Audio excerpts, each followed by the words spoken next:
Et c'est parti, ça tourne. Bienvenue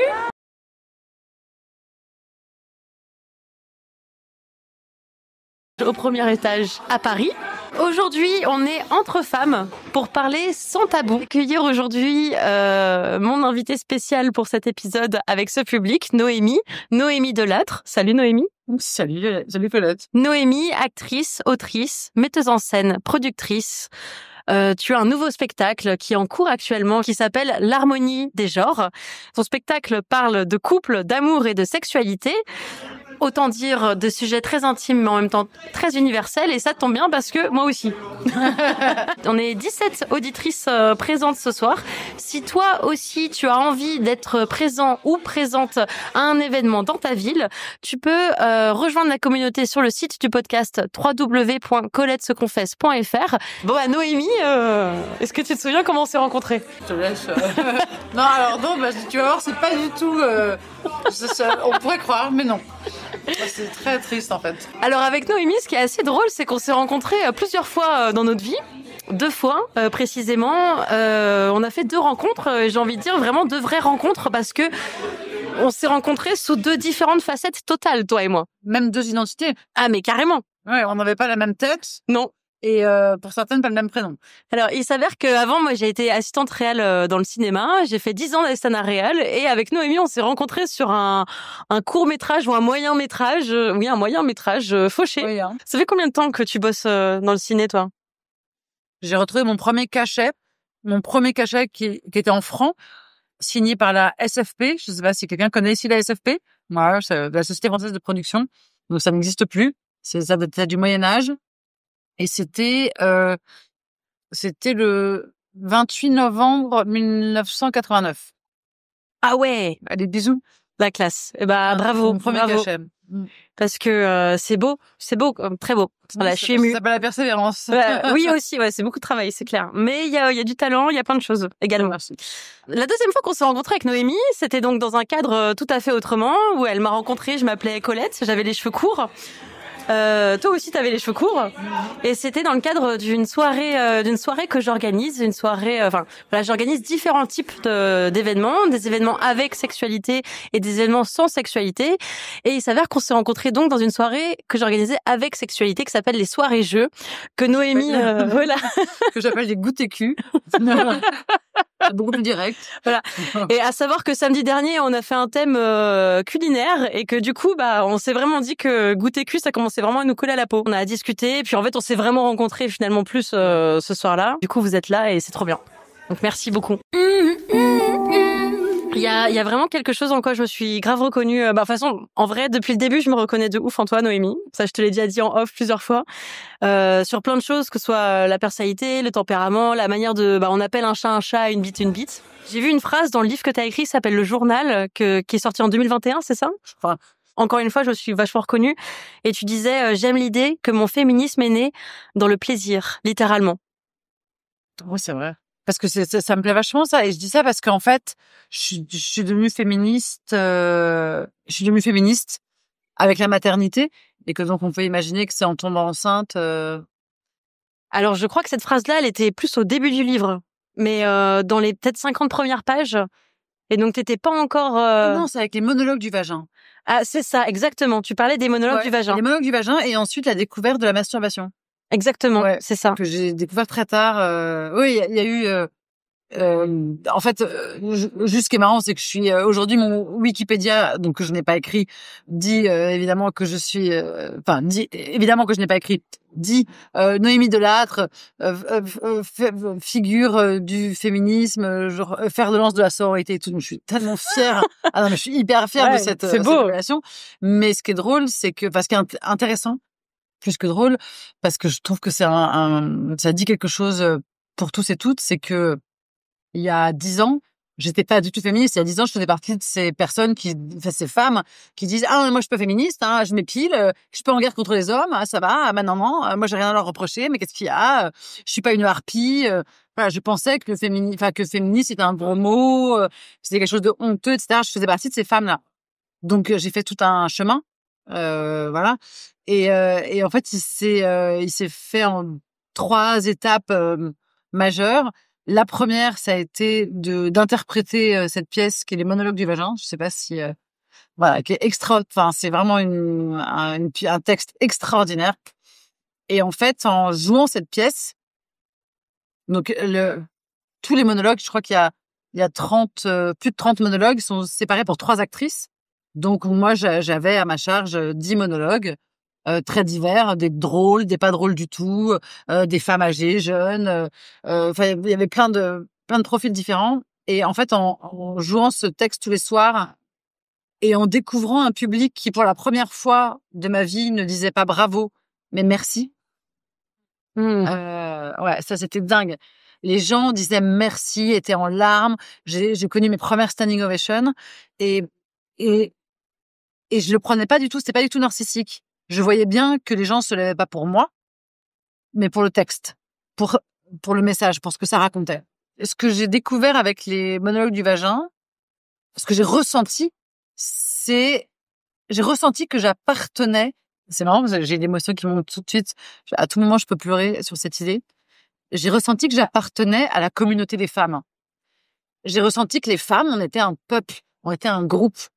À travers le monde entier, à travers l'espace et à travers le temps, à travers les époques, qu'il y avait quelque chose qui nous reliait toutes, quel que soit notre milieu social, notre couleur de peau, notre âge, notre origine, notre religion, c'est qu'on était des femmes.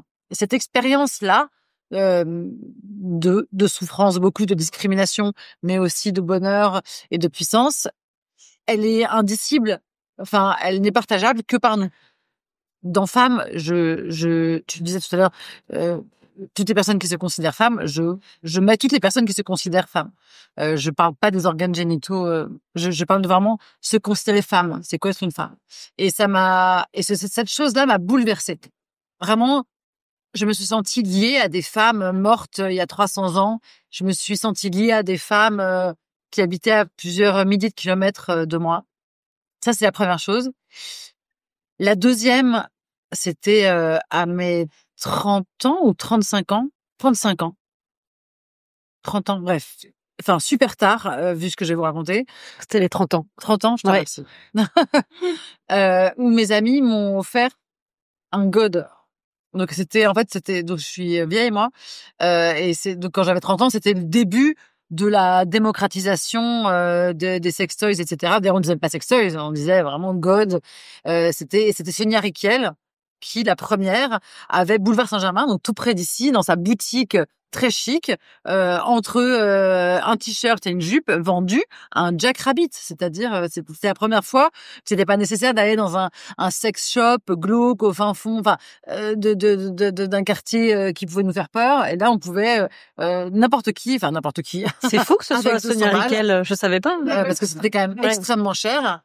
Mais enfin, en tout cas, c'était plus une question. Il y avait plus la honte, il y avait plus le stigmate. Et c'est Sonia Rykiel, c'est ça. Ouais, c'est fou. Sonia Rykiel qui a commercialisé le Jack Rabbit en dehors du milieu porno, travail du sexe, etc. Donc c'était une vraie révolution.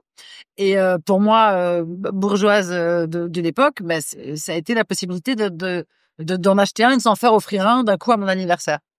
Et il se trouve que mes copines du pif et me connaissent, c'est qu'effectivement, je m'étais jamais masturbée. Je savais pas ce que c'était.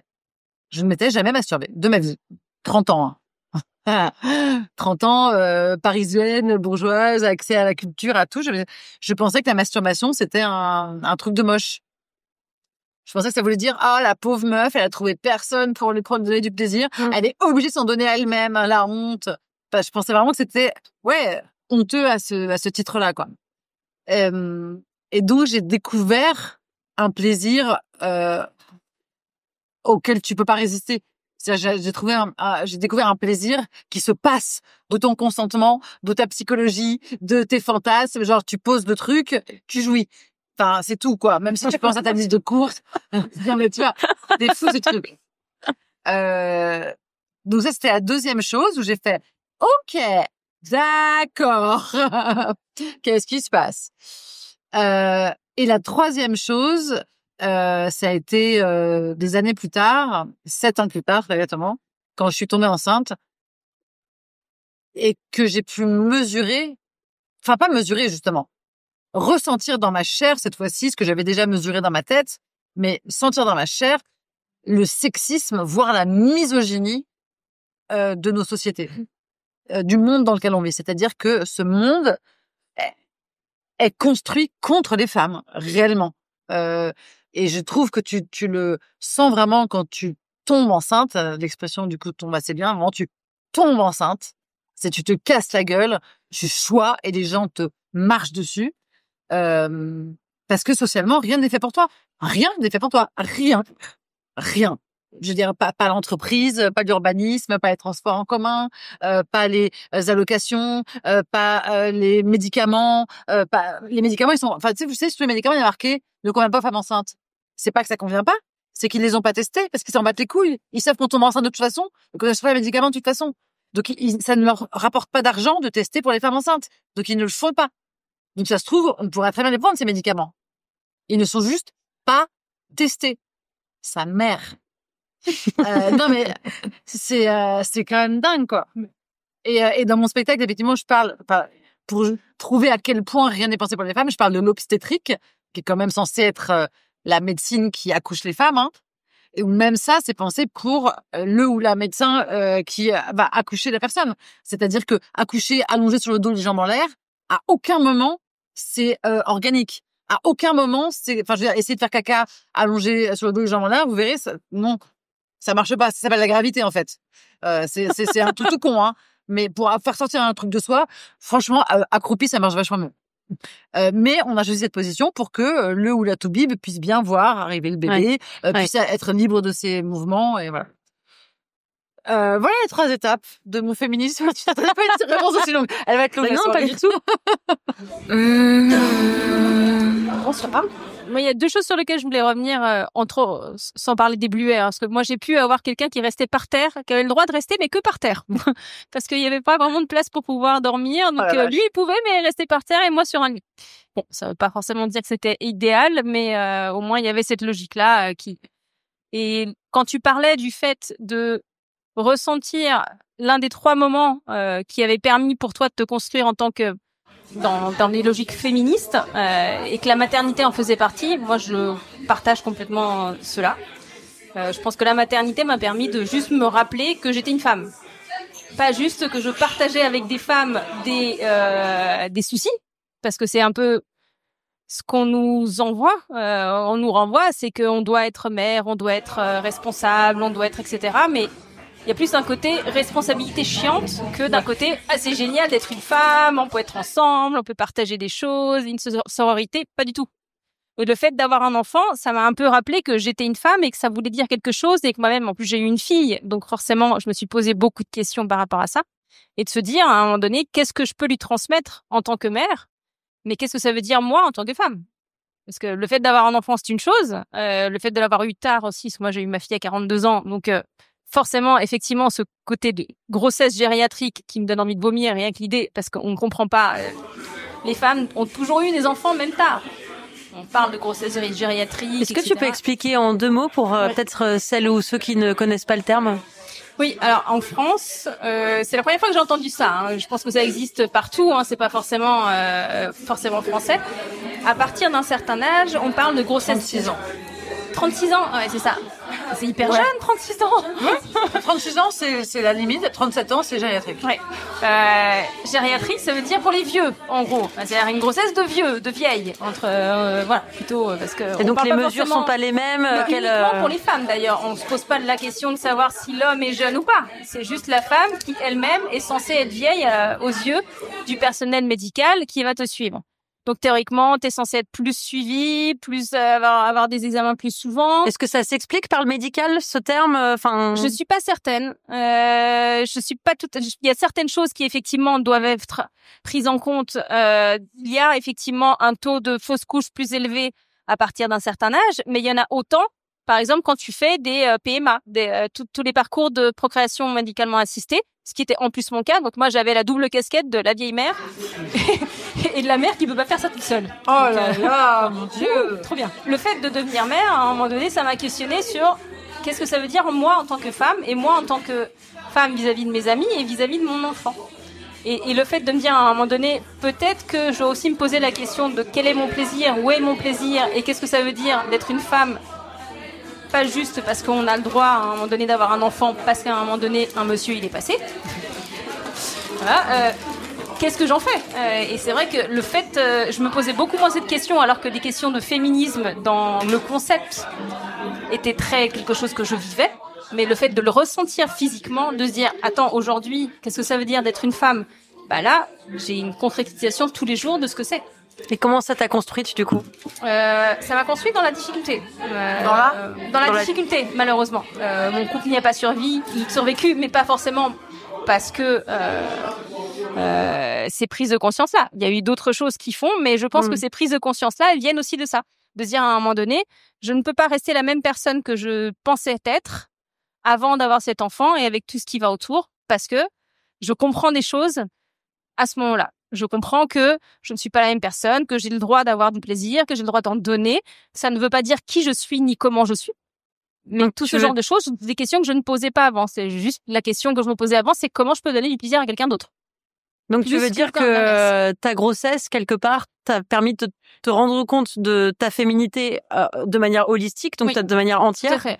Et il y a des choses que avant tu acceptais ou peut-être que tu n'avais pas conscience, dont tu as pris conscience et que maintenant, après ça, tu n'as plus accepté quoi que ce soit. Il y a un aller, il y a un aller simple. Hein. Pour moi, c'est le. T'auras un exemple concret à nous donner pour qu'on puisse vraiment visualiser. Rien que le fait de se dire, je suis une femme et qu'est-ce que ça signifie physiquement. Pas juste d'avoir la possibilité de donner accès à mon corps à quelqu'un. C'est le fait d'être une femme, ça signifie des choses pour moi. Et c'est pas juste d'avoir un vagin, un utérus, parce que pour moi, les femmes n'ont pas forcément un vagin, un utérus. Ça peut être un peu plus large, mais de se dire à un moment donné, je suis une personne qui vit les choses comme une minorité, qui n'était pas quelque chose que je voyais avant. Je voyais juste le fait des soucis qu'on peut avoir en tant que femme, parce que on a moins de l'accès au monde du travail, les salaires, les droits qu'on peut avoir dans certains pays qui sont inexistants, et c'est différent. Mais là, tout à coup, j'avais aussi cette conscience physique de se dire, attends, le fait d'être une femme, d'avoir un enfant, tout change. Curiosité peut-être mal placée, donc si la question est un peu trop personnelle, tu me dis non. T'as accouché comment, toi, du coup, de manière avec le toubib et tout en face, ou est-ce que t'as essayé d'autres choses En fait, quand je suis tombée enceinte, j'avais aucune idée de tout ça. J'avais jamais réfléchi à rien. La seule chose que je savais, parce que j'avais entendu 1000 fois, c'est dès que tu tombes enceinte, faut que tu réserves dans une maternité parce que les maternités sont débordées, tu n'auras pas de place, tu vas pas pouvoir choisir. Donc tout de suite réserve. Donc je dis oh mon Dieu, j'étais avec mon test comme ça, j'étais enceinte de 3 jours et demi, je vais faut que je réserve. Et comme je savais pas, j'avais pas de projet de naissance, je connaissais même pas le terme projet de naissance à l'époque. Je me suis dit OK, je vais blinder le truc, et donc j'ai réservé dans les deux extrêmes. J'ai réservé à la clinique de la Muette pour avoir un accouchement, une césarienne programmée comme Madonna. Genre, OK, c'est bon, j'arrive, tu m'enlèves l'enfant de mon corps, tu me le donnes avec un petit bonnet et je rentre chez moi. Et j'ai réservé à l'inverse, au Bluet, pour un accouchement physiologique, dans l'eau, sans péridurale, etc. Ça. Avec des pommades de tofu.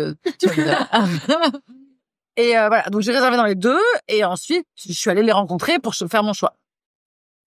Et je suis arrivée à la Muette, et je suis tombée sur des gens qui étaient très gentils, c'est pas le problème, mais qui en gros m'ont expliqué que je ne savais pas de quoi je parlais, que l'accouchement c'était une affaire de médecin, que ils allaient gérer le truc pour moi, que c'est pas la peine qu'ils m'expliquent, sinon j'étais pas capable de comprendre, et que j'avais qu'à signer là. Donc jusque là quoi. Ah ouais, non mais c'était vraiment mais laissez tomber, on s'en occupe.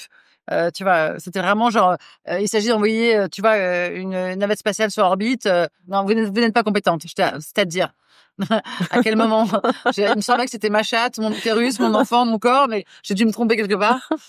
Donc là j'ai senti que j'allais être complètement infantilisée, déresponsabilisée, etc.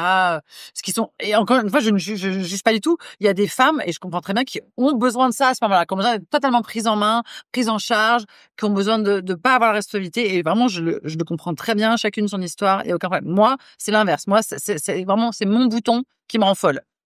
Tu vois, quand tu m'infantilises, quand tu me retires, quand tu me rends impuissante, vraiment, je peux vriller. Il faut comprendre, quoi. Si tu comprends pas pourquoi. Moi, ça me rend dingue. Ouais. Mais après, vraiment, j'ai des très bonnes copines, tu vois, qui, qui sont arrivées, qui ont dit enlevez-moi l'enfant, enfin sortez-le de moi. Et c'est ça qu'elles voulaient, tu vois. Et elles sont très contentes et tout va bien, voilà. Moi, pas du tout. Donc je me suis dit, ok, ça va pas le faire. Alors les Bluets, donc je suis arrivée là-bas, des gens charmants, encore plus charmants effectivement, et je me sentais beaucoup plus dans mon univers. Sauf que, enfin déjà il y avait quand même en commun une terminologie très, et quand la maman râle, et le bébé très rose et bleu, très, il y avait quand même ce truc-là un peu, tu vois, qui moi me rend vraiment très vite très nerveuse.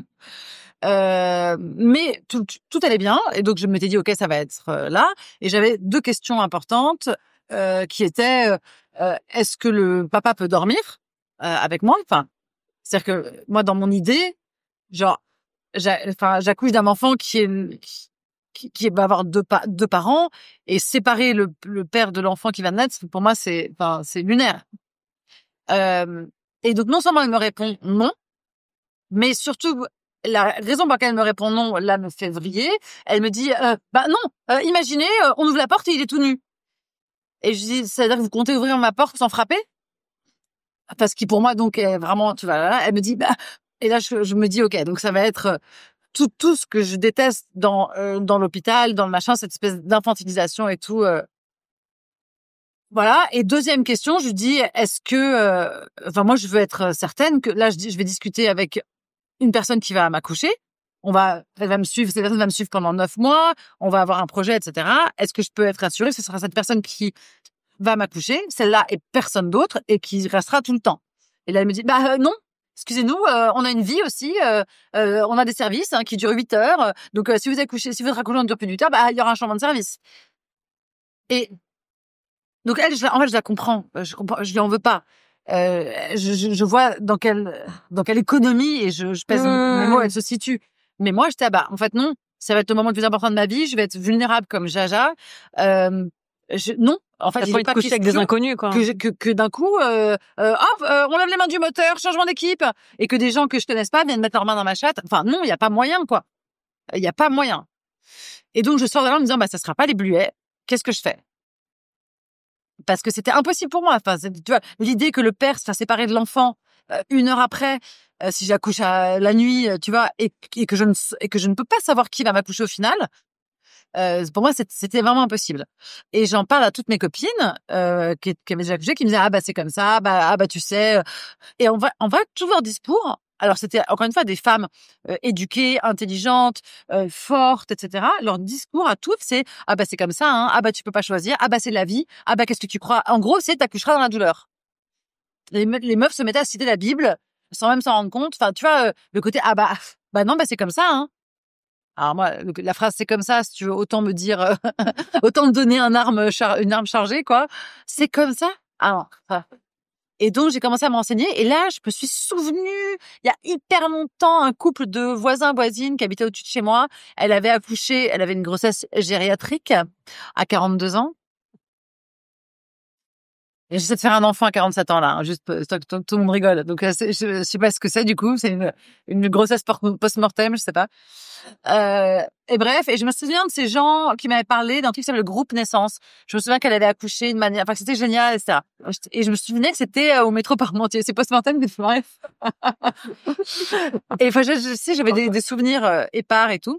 Je me renseigne, je vais sur Internet, et alors là, je vous le dis vraiment, mais vous qui m'écoutez, vous qui êtes là et tout, le groupe naissance. Donc en fait, le groupe naissance, c'est un collectif alors il y a tout. Il y a des obstétriciennes, gynéco, sage-femme, ostéo, doula, acupunctrice. Enfin, il y a en fait tous les métiers de la naissance, tous les métiers possibles, anesthésistes, voilà, et mais en fait leur seul point commun, c'est que ce sont des gens qui, comme moi, n'étaient pas en accord avec l'obstétrique telle qu'elle est pratiquée en France. C'est-à-dire en dépossédant complètement les femmes de leur corps, de leur liberté, de leur libre arbitre, etc. Et donc, ils se sont constitués en collectif, et ils n'ont pas de plateau technique à eux. Donc, ils sont dans 3 endroits à Paris, qui sont la clinique Jeanne d'Arc, la clinique Sainte-Thérèse et le CHU de Bourg-la-Reine. Voilà, donc 3 plateaux techniques sur lesquels ils officient. Et tu vas à un rendez-vous, ils sont tous là, ils sont 20, 25 soignants, soignantes. chacune se présente, dit comment elle travaille, et en fait, des gens qui te plaisent, tu vas les voir à la fin, tu leur dis, et en fait, eux te choisissent aussi. On se choisit la personne qui va te suivre et tout, et à partir de là, cette personne te suit jusqu'à ce que t'aies ton enfant dans les bras, quoi qu'il arrive. Alors, et ça coûte pas plus cher du tout. Ça coûte le même prix, c'est juste un choix. En fait. Ah waouh, ça coûte même pas plus cher, vraiment. Ah ouais. Alors ça coûte plus cher que l'hôpital public qui coûte rien, mais ça coûte pas plus cher que ça coûte beaucoup moins. Ça coûte comme les bluets. Ça coûte le même prix que les bluets. Donc effectivement, c'est un prix, mais qui est, si tu prends pas de chambre spéciale, etc. Moi c'était remboursé par moi ça m'a rien coûté. Ok. Non, ça m'a rien coûté. Ton rapport à ton utérus juste après l'accouchement, tu sens la transition qui arrive? Je vois pas de quoi tu parles. Alors, donc j'ai vu qu'elle avait levé la main qui était maman. Je sais pas celle qui a accouché par voix basse, mais effectivement, t'as l'impression qu'il y a un train qui est passé dans ta chatte. Et donc t'as l'impression que tout est à l'extérieur, qu'il y a des espèces de trucs qui flottent. C'est c'est la guerre. Hein. C'est la guerre avec toute la pression en partie réelle et en partie irréelle de à tout prix remuscler le périnée au plus vite, à tout prix à nouveau être apte à satisfaire ton mec, apte à ken, apte à redevenir une femme qui peut reproduire. Tu vois, c'est-à-dire que t'es pas là pour kiffer trop longtemps, c'est bon quoi. Voilà, t'as enfanté maintenant. Allez, c'est reparti pour un tour et tout. Tout ça avec toutes les injonctions évidemment d'allaitement, de t'occuper de ton enfant. C'est quoi que tu fasses, tu seras jugé par des gens dans la rue à qui tu n'as rien demandé parce que il a un bon être chaud ou pas assez, parce que tu allaites trop longtemps ou pas assez, parce que tu allaites en public ou parce que tu l'allaites pas. Voilà. Donc ton utérus à ce moment-là. Mon utérus à ce moment-là, c'était le cadet de mes soucis, mais en revanche, il se rappelait à ma mémoire. C'est-à-dire, j'avais vraiment l'impression que j'avais un utérus de vache.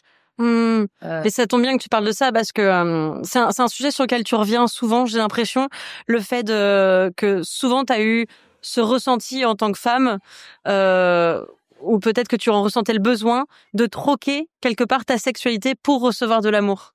Et même dans ton livre, plusieurs fois, ça revient, cette notion, et même dans tes spectacles. Enfin, souvent, j'ai l'impression que c'est un sujet qui est très présent, et chez toi et chez beaucoup de femmes, enfin, chez moi aussi, honnêtement.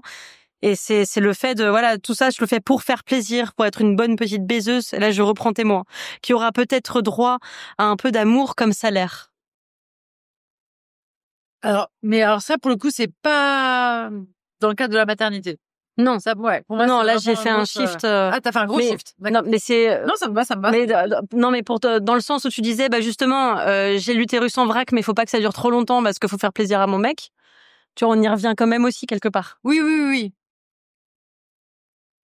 Après, j'ai le sentiment que ça, en tout cas en ce qui me concerne, ça engage pas les mêmes choses. Ça se situe pas au même endroit. Tu dirais quoi du coup?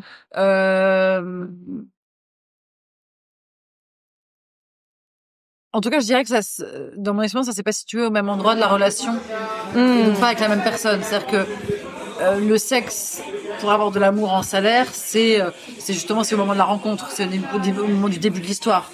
Là, a priori, si je viens d'accoucher, c'est que l'histoire, elle est quand même, c'est qu'il s'est passé 2-3 trucs. Et du coup, les enjeux sont plus les mêmes. Là, à ce moment-là, c'est plus. Donc, si je comprends ce que tu dis, la notion de troc était quelque part toujours présente, mais plus pour les mêmes enjeux. Non, il y avait plus de troc à ce moment-là. Ok. Et d'ailleurs, cette injonction de devoir à nouveau être fit. Je l'ai pas ressenti du tout dans mon couple. Ah, ok. Non, pas du tout. Non, mon mec, ok. Il n'a pas du tout fait ressentir, et je l'ai pas ressenti par rapport à lui. Donc c'était par rapport à quoi, du coup, chez toi, cette envie de se remettre en selle juste après? En fait, t'as pas le choix. C'est-à-dire que la société t'a tellement marché sur la gueule quand tu tombes enceinte, tu deviens une femme enceinte. En un seul mot. T'es plus une femme, t'es plus une actrice, t'es plus une comptable, t'es plus une vendeuse, t'es plus une copine, t'es plus une meuf, t'es plus une sportive, t'es plus rien, t'es une femme enceinte.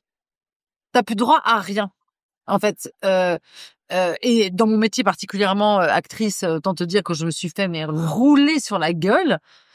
Je me suis fait virer. J'ai même j'ai eu un procès et tout. J'ai fait un procès à des gens qui, tu vois, ça a été vraiment ouais. Et donc effectivement, tu sens bien que à la seconde où tu peux, tu dois revenir en selle. Le plus tu vas tarder à remonter en selle, le moins t'as de chance de retrouver ta place. C'est un vrai dos, quoi. Tu dirais qu'aujourd'hui, t'es sortie de ça, de ce truc de troc, sexualité pour avoir de l'amour. Quel a été ton cheminement par rapport à ça? Alors du coup, est-ce que je peux redétailler ça parce que pour moi c'est vraiment autre chose. Oui, là on parle du coup de la rencontre de. Là, juste pour préciser, ce passage-là dans le livre, je l'ai repris en effet quand t'étais dans ta jeune trentaine, voire avant tes 30 ans, il me semble. T'avais 27 ou 28 ans. Donc t'étais pas encore enceinte. Enfin, c'était bien avant quoi. Mais j'ai l'impression qu'on est pris en tenaille entre les injonctions ancestrales qui sont celles de la virginité. Donc on doit rester vierge, se respecter. J'ai fait des guillemets pour les gens qui nous écoutent.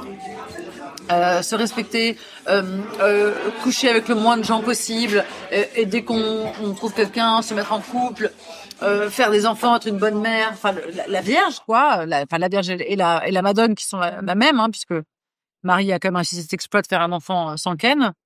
Et du coup, c'est un peu ce qu'on nous demande globalement. Bon, comment vous dire qu'on est battu d'avance? Donc, il y a cette injonction-là, et en fait, on s'est libéré de ça. Grâce à la révolution sexuelle. Je mets encore des guillemets parce que on en reparlera, mais c'est quand même surtout libérer les hommes. Puisque nous, à la sortie de mai 68, on avait toujours pas le droit d'avorter. Quand même marrant, en termes de liberté.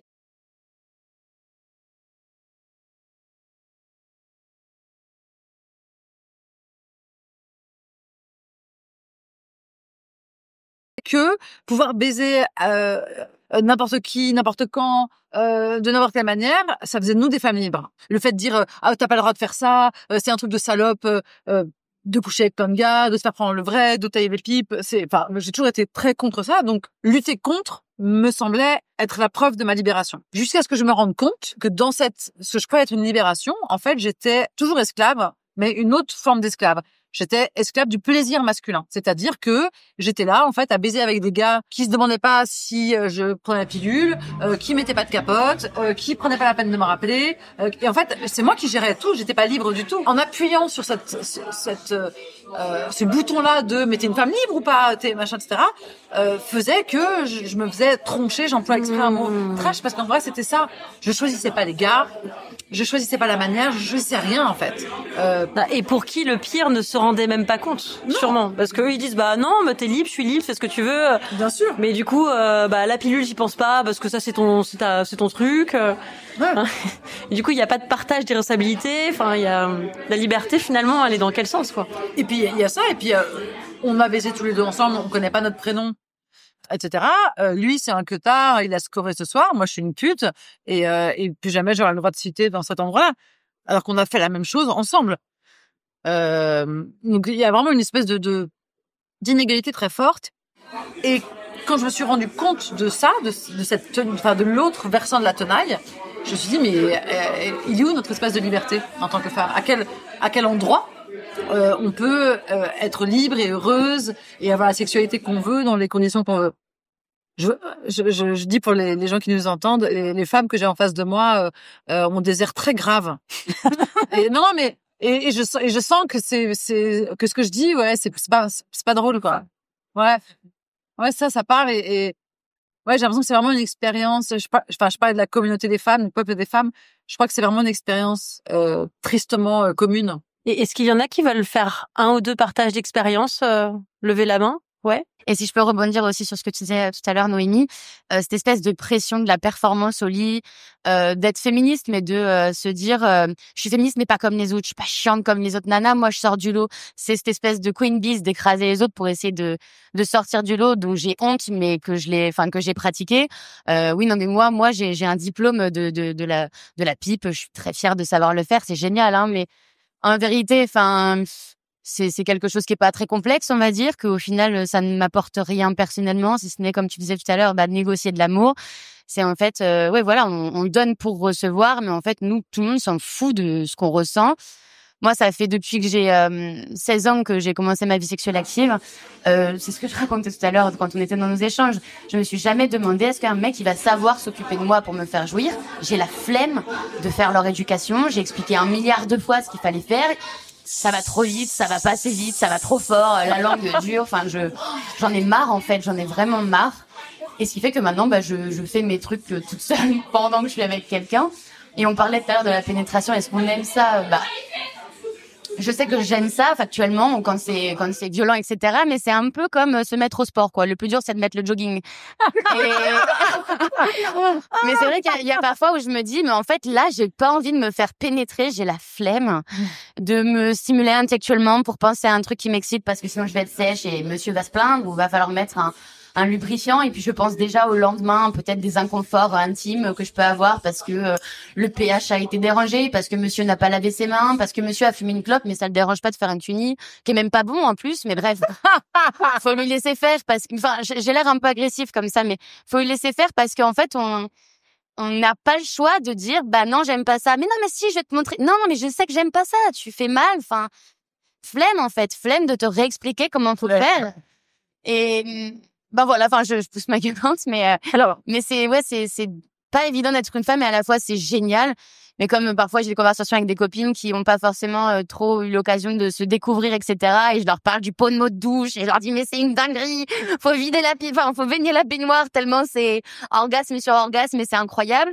Et à la fois, il y a cette espèce de contrainte d'éducation de est-ce que tu t'intéresses vraiment à moi, ou est-ce que, non, en fait, tu connais pas mon prénom, et le lendemain, tu m'appelles pas, ou...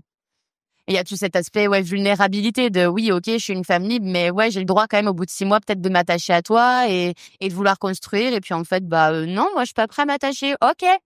Donc on fait croire que oui, non, c'est bon, goodbye. Du coup, on se verra plus. Puis en fin de compte, on est infoutu de vraiment dire goodbye parce qu'on a trop besoin d'être aimé. Donc. Moi personnellement, dans mon expérience perso, je me rends compte qu'en fait, je l'ai beaucoup fait ça. Et parce qu'en fait, au début, je le faisais justement. Quelque part, aujourd'hui, je me rends compte, mais je me disais pas ça à ce moment-là.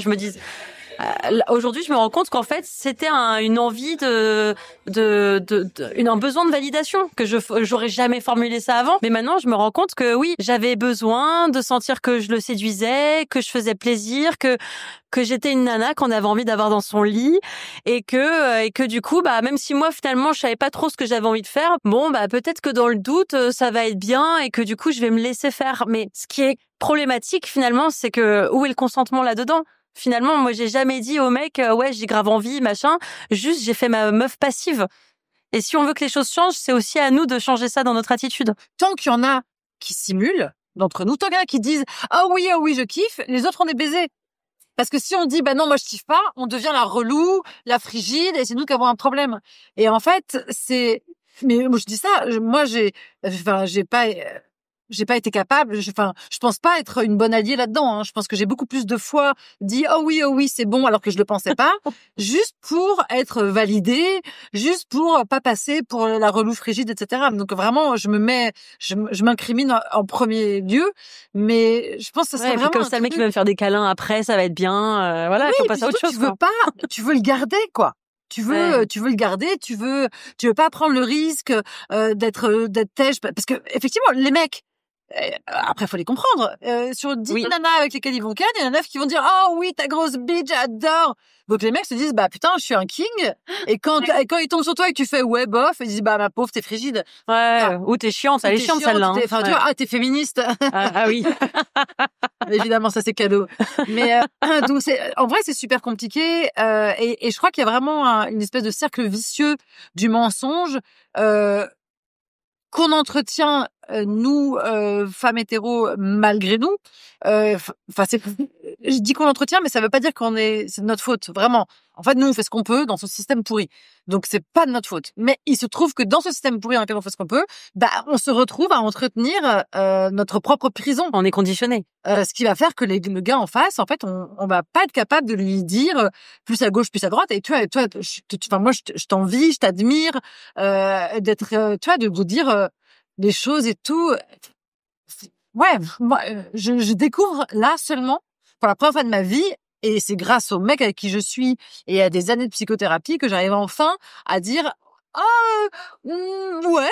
Enfin, tu vois, mais je mets des petits bémols. Enfin, tu vois, j'ai passé 30 ans de vie sexuelle à faire oui, ta grosse bite. Bon, mais quoi qu'il se passe, enfin, tu vois. T'en avais un partage ici? Ouais. Malheureusement, j'ai passé 30 ans de ma vie à penser que j'étais frigide. C'est triste. Hein? Ouais. Alors que t'étais mal baisé. Alors que c'était lui qui était défaillant, quoi. Ouais. Voilà. Ouais. Bah, lui, ou voilà, il y a plein de paramètres, j'imagine, mais ouais, mais en tout cas. Et aujourd'hui? Non. Elle a fait non, très fière, avec un air très fier. Je dis pour les gens qui nous écoutent, elle a un sourire magnifique. Et des yeux lumineux. Bon, moi, j'ai découvert aussi la masturbation très, très tard, à 25 ans. Et à partir de là, je sais me plaire à moi-même et je me plais mieux que presque tous les mecs avec qui j'étais. Je trouve ça très pertinent ce que tu dis parce que quelque part ça résonne en moi de cette manière-là où je me dis oui, bah justement c'est à force de chercher la validation de l'autre, et bah du coup on n'a pas passé tout ce temps sur nous-mêmes à nous rencontrer, à nous découvrir, à nous connaître. Et il y a une phrase que t'as dite, que t'as écrite, Noémie, dans ton livre, qui m'a vachement touchée, parce que je me suis vachement reconnue là-dedans. Et ça a été aussi tout mon chemin, et c'est encore tout mon chemin. Tu disais, bah, j'avais tellement ce besoin vital d'être rassurée, acceptée, admirée, légitimée, validée, aimée, reconnue, entendue. Moi, j'ai même envie de rajouter à ça comprise, que du coup, toute notre énergie, elle est sur l'autre et elle est plus sur nous. Alors, en fait, je voulais rebondir sur ce que tu viens de dire. J'ai 36 ans et je ne sais pas me masturber. Voilà. Donc c'est quelque chose que j'ai découvert aussi, comme je disais tout à l'heure, en fait, quand j'étais à l'université avec des copines qui me disaient tu te masturbes pas? J'étais là, c'est quelque chose de... Toi aussi tu te masturbes? Dans un groupe d'amis comme ça, je faisais bah non, t'as pas de god? J'étais là, ah ouais, d'accord, c'est quelque chose que je pensais que c'était quelque chose pour des personnes très âgées, enfin voilà. Tout dépend aussi de son éducation. Mais en tout cas, voilà, donc c'est intéressant de voir ça et de me dire que j'ai encore du chemin à faire et que rien n'est perdu pour moi. C'est que le début, baby. En tout cas, je voulais rebondir en fait tout à l'heure quand tu parlais de le fait qu'on est dans une société où on est habitué de dire oh oui, oh oui, oh oui. Parce que moi, dans mes premiers rapports sexuels, je me rappelle quand le mec il te dit t'aimes ça, tu te vois mal dire je sais pas du tout. T'es comme oui, j'adore ça. Enfin, je veux dire, c'est comme t'as pas le choix en fait. Ou bien quand t'as fini un rapport, il te fait alors t'aimais ça avec un grand sourire. Et en fait, oui, d'accord. Et en fait, on dirait qu'on apprend à nous-mêmes. En fait, on se conditionne à dire tout le temps oui. Et les prochaines fois, on se pose plus la question. On se dit je sais même pas ce que ça ferait si je disais à un homme en fait non, j'ai pas aimé ça. Donc moi aujourd'hui en tant que maman, c'est quelque chose que je me pose comme question. Parce que j'ai découvert aussi le féminisme, en fait, bizarrement, à travers ma dernière relation. Et en fait, je me suis rappelé qu'au début de la relation, il m'avait dit mon ex était féministe, c'est pas la peine. Hein, les histoires de partage, tout ça, c'est pas mon truc. Et moi, à l'époque, je savais rien du féminisme, en fait. Et je me disais, c'est un groupe de femmes un peu étrange, quoi. Donc, je me posais même pas de questions. Et un jour, dans nos discussions, il m'a dit que tes histoires de féministes, là, t'arrêtes ça, quoi. Enfin, et c'est là que j'ai commencé à faire des recherches sur c'était quoi le féminisme. Et en fait, je me rendais compte que c'est comme ça que je vois la société, en fait. C'est juste que j'avais pas ce terme féminisme. Et je me disais, mais effectivement, mais qu'est-ce qu'il raconte, en fait? Tu dis une société où on est égaux? On est égaux, en fait. Enfin, je veux dire, on fait un enfant à deux. Enfin, moi, c'est pareil. Quand j'ai eu un enfant avec cette personne, je me voyais absolument être avec lui. Ça me paraissait inconcevable d'être toute seule.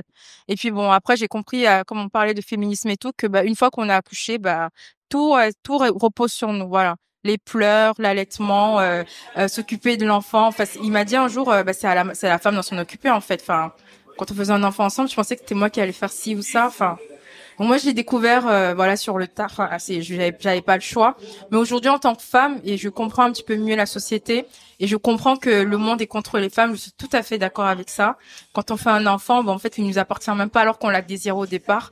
Voilà, il y a beaucoup d'histoires où les gens ont peur des signalements, des choses comme ça, alors que ce sont nos enfants en fait quoi. Donc moi, juste pour revenir sur le fait que moi j'ai une fille et je me pose la question, comment je pourrais élever en fait ma fille dans ce monde pour que elle me dise pas plus tard un jour je me suis sentie obligée de dire oui en fait dans une relation. Je me demande vraiment en fait elle a encore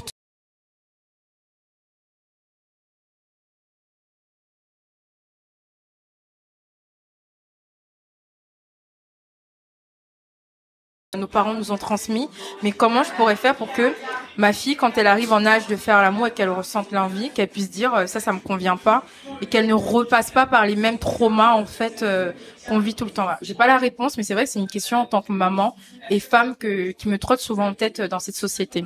Voilà. Ouais, je suis absolument persuadée qu'à partir du moment où tu te poses la question, alors le problème est réglé. Enfin, dès que tu te poses cette question, alors tu lui transmettras ce qu'il faut. T'inquiète. Après, on fera ce qu'on peut. Parce que, je sais pas quel âge a ta fille, mais moi, j'ai un fils qui va avoir 10 ans. Et donc, il est à l'école. Et je vois bien que tous les matins, je dépose à l'école un petit féministe. Et tous les soirs, je récupère un gros macho. En une journée d'école. Une journée d'école, ça suffit. C'est-à-dire que je dois refaire le boulot tous les jours. Et si j'ai la flemme et que je refais pas le boulot, ça s'accumule. Et après, le week-end d'après, il faut que je mette les bouchées doubles. Donc, ça, nos enfants vont le subir. Mais en revanche, je reste persuadée que ce qu'on leur transmet a quand même de la valeur et que je pense que à partir du moment où tu as compris ces choses-là, où tu te poses ces questions-là, alors tu as déjà fait le job. Et j'en suis sûre. Et le consentement, ça s'apprend aux petits enfants aussi. Est-ce que je peux te faire un câlin? Est-ce que c'est vrai que je sais pas vous, mais moi petite, les adultes ils venaient me faire des bisous et puis je me mettais sur leurs genoux et puis j'avais pas le choix quoi. En fait c'était tellement naturel entre guillemets. Voilà quoi. Et en fait ça commence aussi là quoi. Est-ce que c'est OK? Est-ce que tu veux venir sur mes genoux? Est-ce que tu as envie? Est-ce que tu as pas envie? Est-ce que je peux te faire un câlin? Est-ce que je peux te faire un bisou pour te souhaiter bonne nuit? Je veux préciser un truc là-dessus assez important, c'est que tu as hyper raison. Et j'ai eu la chance d'être sensibilisée à ces questions-là il y a quelques années. Et donc, c'est comme ça que j'interagis avec mon fils. Je ne lui fais jamais un bisou, je ne lui touche jamais les cheveux, je ne lui touche jamais la tête, sans lui avoir demandé la permission, même moi, sa maman.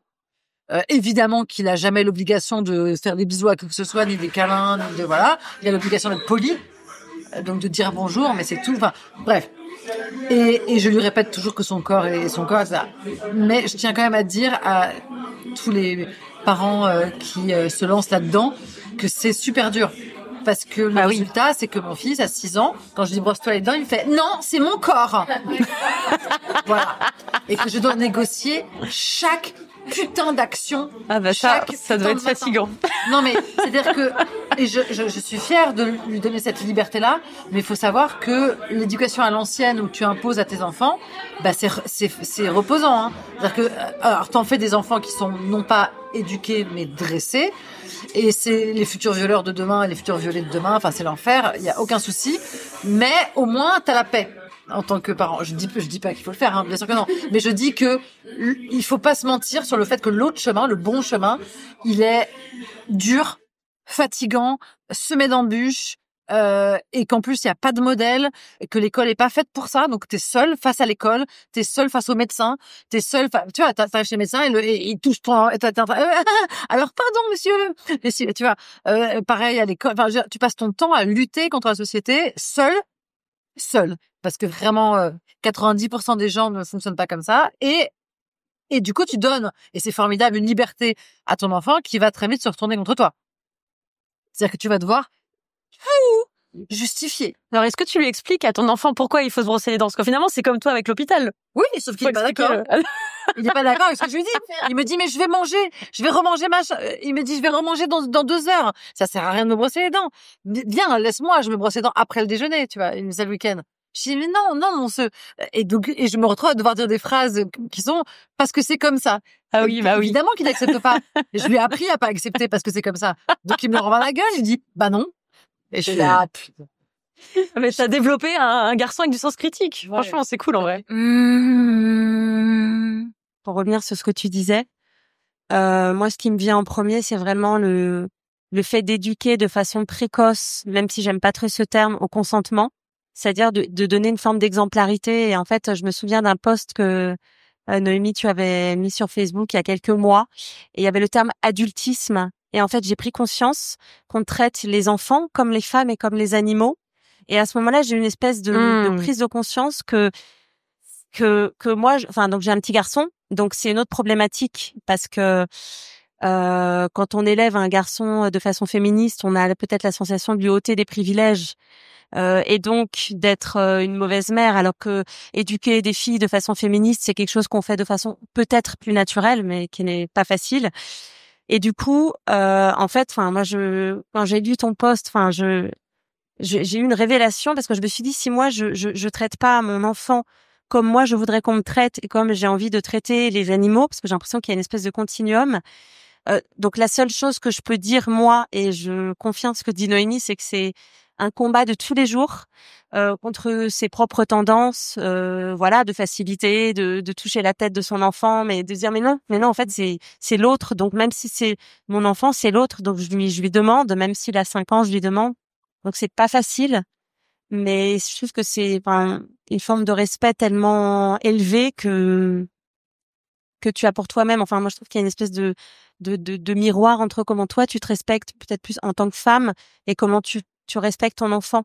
Et je pense que voilà, le fait de lui demander s'il est d'accord, c'est des petites choses. En fait, c'est moi j'ai vraiment l'impression que notamment ce qu'on appelle le consentement, enfin l'éducation au consentement, ça tient à des petites choses du quotidien qui sont épuisantes, éreintantes, invisibles, invisibilisées, critiquées tous les jours. C'est des petits combats, mais voilà, c'est des petites choses. Moi, je me souviens très bien un soir à la maison où donc c'était mon beau-frère qui était là, qui était pas bien, qui avait besoin de câlin et qui demande à mon petit garçon, je vais te faire un câlin, je suis pas bien. Et j'ai rien dit parce que je savais qu'il y avait vraiment un malaise chez lui et que j'ai décidé de ne pas intervenir.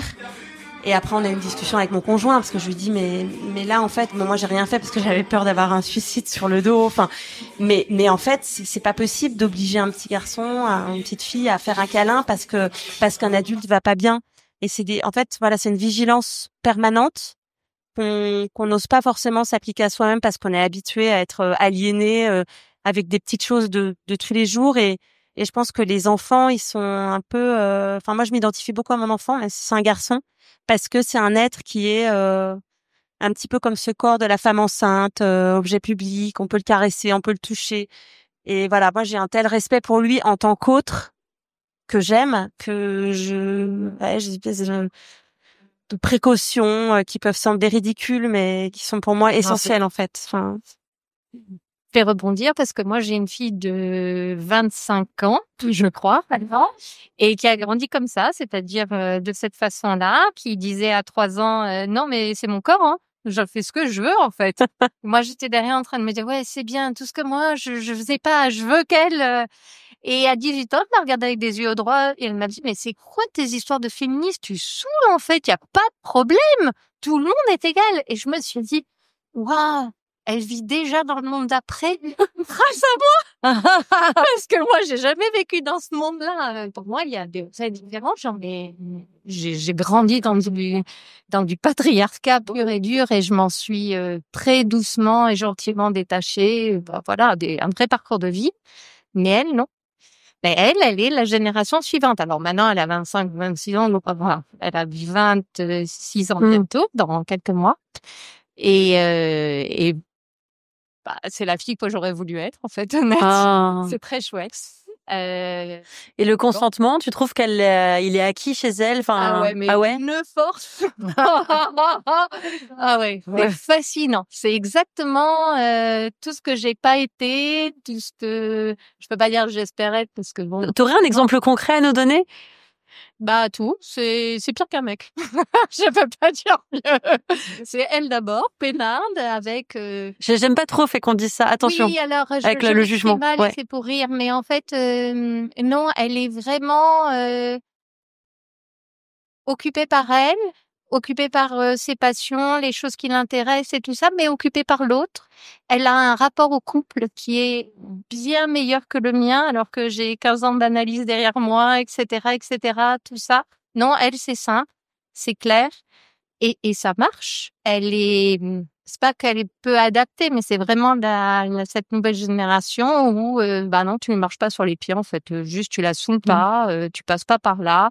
Tout ce qui n'est pas égalitaire, qui n'est pas net, qui n'est pas propre, il n'y a pas de concession. Moi, je suis encore là en train de dire, ouais, mais tu comprends, ça s'explique, un tel, il a fait ça. Je suis balayée du revers de la main, mais non. En tout cas, elle est vraiment à l'écoute de ses envies, de ses besoins et de ses limites. De tout, en fait. C'est vraiment, ça valait. Ses compagnons ont toujours été, comme elle, extrêmement respectueux, extrêmement égalitaires. Enfin, certainement, ça doit exister sur ma génération, mais j'ai eu plus de mal à les voir et à les trouver que ce qu'elle a accédé à nous. Donc, pour résumer un peu ce qu'on s'est dit ce soir, on est parti quand même à la base de la pénétration. Est-ce que j'aime ça ou pas? Non, mais c'est hyper intéressant. Ensuite, du coup, on est arrivé sur la masturbation. Ensuite, du coup, mon corps, mon utérus, donc forcément la question des enfants. On est ensuite arrivé au niveau du consentement. Et on en revient encore finalement à cette notion de revalorisation de soi. Ce que toi juste avant tu disais, oui, c'est le fait de finalement respecter l'autre, c'est aussi montrer à quel point je me respecte moi, et donc respecter les limites de l'autre, c'est aussi faire respecter mes propres limites. J'ai trouvé ça très très beau quand t'as dit ça. J'aimerais maintenant qu'on bascule un petit peu dans le côté plaisir de tout ça. Est-ce qu'il y en a qui arriveraient à dire si la pénétration, est-ce que vous aimez ça ou pas? Qui c'est qui aime ça, qui pourrait lever la main? Ah, mais on a unanimité. Ah, quasiment. On est à 99%. Est-ce que vous pourriez partager comment vous avez découvert votre rapport à la pénétration? Est-ce qu'on pourrait avoir quelques partages d'expérience par rapport à ça? À quel moment vous avez dit, ouais, ok, en fait, j'aime ça parce que j'aime vraiment ça? Et moi, ma question, elle est vraiment portée sur, mais en fait, c'est vraiment la pénétration que j'aime, et c'est pas justement pour faire plaisir, c'est pas pour troquer autre chose, c'est pas pour que le garder ou j'en sais rien, c'est vraiment parce que en fait j'aime la pénétration,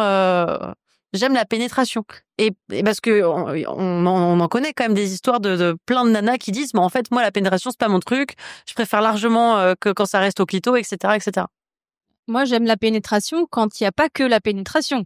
Sinon, ça ne m'intéresse pas. La pénétration en soi, c'est ni une finalité, ni quelque chose qui va vraiment me donner du plaisir. Donc c'est la question. C'était la question. Tout à l'heure, on discutait effectivement de ce genre de choses entre nous. Moi, c'était plus une question de partage. J'aime parce que c'est un partage. Ok, donc je vais refaire mon sondage. parce que ça me paraît important quand même de faire cette nuance. Donc combien de personnes ici pourraient lever la main et dire, ok, moi j'aime vraiment la pénétration, enfin l'acte physique d'être pénétré. On est descendu à 80, mais ça reste une grosse majorité. D'accord, ok. Mais en effet, là, je parlais vraiment justement, et c'est de ça dont on veut parler ce soir, et ça qui est intéressant, c'est de faire la nuance. Mais si je peux me permettre, je pense que permets-toi. Si tu m'avais posé la question, si j'avais participé à ce sondage il y a 10 ans, j'aurais levé la main à chaque fois, j'aurais dit oui, et en fait, j'aurais levé la main juste parce que je m'étais jamais posé la question. Exactement. Non, mais donc c'est ça qui est. Et là, aujourd'hui, je lève la main à nouveau, mais je lève la main. Enfin, il y a 10 ans, j'aurais levé la main parce que je m'étais pas posé la question. Il y a 5 ans, j'aurais pas levé la main parce que j'étais en train de me poser la question pour la première fois de ma vie, de me dire, attends, est-ce qu'on est sûr, tu vois? Et là, je relève la main après 5 ans de s'exploration sur le sujet. Et en fait, alors là, je fais tout à fait, confiance aux femmes ici présentes pour avoir fait ce chemin, mais je pense aux gens qui nous écoutent. Pour moi, la vraie question, la vraie question, elle est, alors je ne saurais pas la poser mieux que toi, hein, mais en tout cas, le truc, c'est qu'il y a ce qu'avec mon mec on appelle le sub. Le sub, c'est le script universel de la baise. C'est-à-dire, c'est ce scénario auquel on obéit tous et toutes sans se poser la question, qui commence quand monsieur bande. On s'embrasse, on se touche le zizi, la zézette. Ensuite, le monsieur rentre dans la dame, il éjacule, et c'est la fin du bal. Voilà. Et nous, si on a joui, tant mieux. Si on n'a pas joui, tant pis. Mais qu'en tout cas, ça commence quand il bande, ça se termine quand il éjacule, et qu'il y a ce script qui est, on s'embrasse, on se touche la zigounette, on se suce, on se lèche, on rentre dedans, et voilà, c'est ça le truc, quoi. Et donc c'est ce qu'on appelle le sub. Enfin, c'est ce que nous on a appelé le sub. Oui, ça c'est dans le dictionnaire. Et en fait, je trouve le vrai enjeu, c'est effectivement d'être capable de se demander à chaque étape, est-ce que c'est ça dont j'ai envie maintenant avec cette personne, enfin, et d'essayer de réinventer à chaque fois, enfin, de pas chercher à réinventer, mais de chercher à se connecter à l'envie réelle et tout. Et tu dirais que c'est quoi ça a été quoi du coup ton rapport toi à la pénétration? Mais justement, c'est ce que moi je me suis pas posé la question. C'est-à-dire que pour moi, c'était faire l'amour. C'était se pénétrer. Ouais, mais du coup, là, tu dis que au début, t'aurais dit oui, après non, et maintenant oui. Qu'est-ce qui a cheminé, quelles ont été tes expériences qui t'ont amené à ça? En fait, j'ai d'abord pris conscience de mon plaisir, en général, sans me poser la question des pratiques. C'est-à-dire que je me suis rendu compte, autour de 40 ans, c'est ce que je dis dans le bouquin, que je ne m'étais jamais posé la question de mon plaisir. Ça veut pas dire que j'en avais pas eu. J'ai la chance d'avoir un corps très généreux et j'ai eu beaucoup de partenaires formidables. Donc, j'ai connu beaucoup de plaisir, mais par chance. Je me suis rendu compte à 40 ans que je rentre dans une boulangerie, j'achète un pain au chocolat, je l'achète dans l'idée du plaisir que je vais avoir à le manger. Je l'achète pas pour donner de l'argent à la boulangère. Je l'achète en me disant, et je sens déjà le sucre, le gras, enfin, voilà. Et je me suis rendu compte que je rentrais dans une relation sexuelle sans penser une seule seconde à mon plaisir. Ça n'était pas dans l'équation. Je ne pensais à la performance. Je pensais à ce que j'allais devoir accomplir, ce que j'allais devoir faire, est-ce que j'allais le faire bien, est-ce que j'allais plaire, est-ce que j'allais satisfaire, est-ce que j'allais être au bon endroit, est-ce que je suis assez mince, assez épilée, assez, enfin, tu vois, que à des choses de l'ordre du jugement, d'une idée d'une valeur absurde, etc. Et il se trouve que souvent j'avais du plaisir, mais tant mieux. Mais je veux dire, c'était un dommage collatéral. Je me disais pas, tiens, je vais kiffer. Je me disais, tiens, je vais ken. Ce qui n'a rien à voir. Et donc, quand je me suis rendu compte de ça, ça a été vraiment un énorme choc. Je me suis dit, mon Dieu, mais qu'est-ce qui s'est passé? Enfin, à quel moment j'ai lâché la rampe? Quel a été le déclic? Le déclic, j'étais donc avec mon ex, on a été séparés pendant 1 an avant de se remettre ensemble, et c'était un homme avec qui j'avais une vie sexuelle très très agréable, on s'est séparés. Je me retrouve en voyage à l'étranger, dans un pays très safe,